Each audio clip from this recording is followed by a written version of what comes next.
Ողջույն սիրելի հետևորդներ, եկել եմ այսօր ձեզ համար նկարել տոպկեր տեսակի բիբարները, մի քանի սացիլներ մնացել են, դեռ չենք տնկել, ուզում եմ խոսել այս մասին, ահա ինչպես տեսնում եք, ծաղիկներն արդեն ծաղկած են, բայց միշտ ապեք մտածելու, որ բիբարները ուշ ենք դնում հողը, սրանք ցանվել են սովորական բիբարների սացիլների հետ, պարզապես տոպկեր տեսակի բիբարը լինելով գերվաղահաս տեսակի բիբար, արդեն հողը դնելուց, երբ որ համաժամանակ դնում եք սովորական բիբարների հետ, սրանք արդեն սկսելու են ծաղկել։ Ինչը որ տեղի ունեցել մեր մոտ։ Բիբարները թարմ, առողջ տեսք ունեն, ժամանակին բոլոր սրսկումները անցել են, բոլոր հիվանդությունների դեմ իրենց ժամանակին ստացել են բոլոր սրսկումները։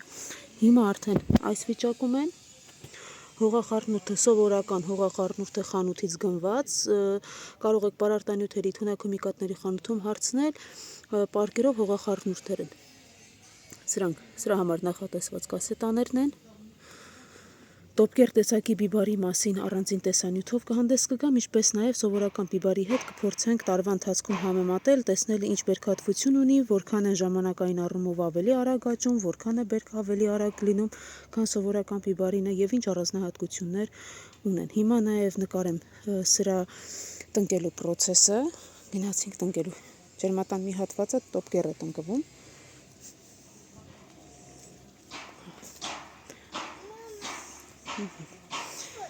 Ահա, սրանք արդեն տնկվել են հողի մեջ,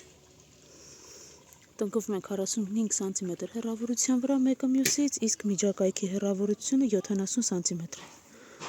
Այս շարքը դեռ տնկված չի, գծերն անցկացրել ենք, ինչպես տեսնում եք, չափելու համար գծերը անցկացրել ենք եւ պատրաստում ենք արդեն տնկելուն։ Տնկելուց առաջ անպայման հողը ջրում եք, եթե ձմռան ամիսներին եք ջրում, ցանկալի է հողը ջրել նոր տնկել, որպեսզի հողը նույնպես մի քիչ տաքանա։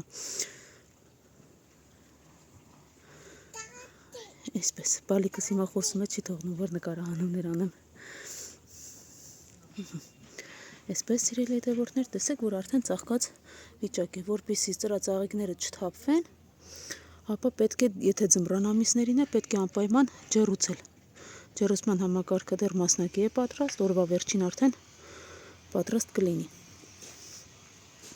Անպայման լավ ջրում եք, նոր տնկում եք, ինչպես մյուս բիբարները, սա նույնպես տնկում եք այնպես, որ ներքևի տերևները մնան հողի մակերևույթից դուրս, շաքիլատերևներն են,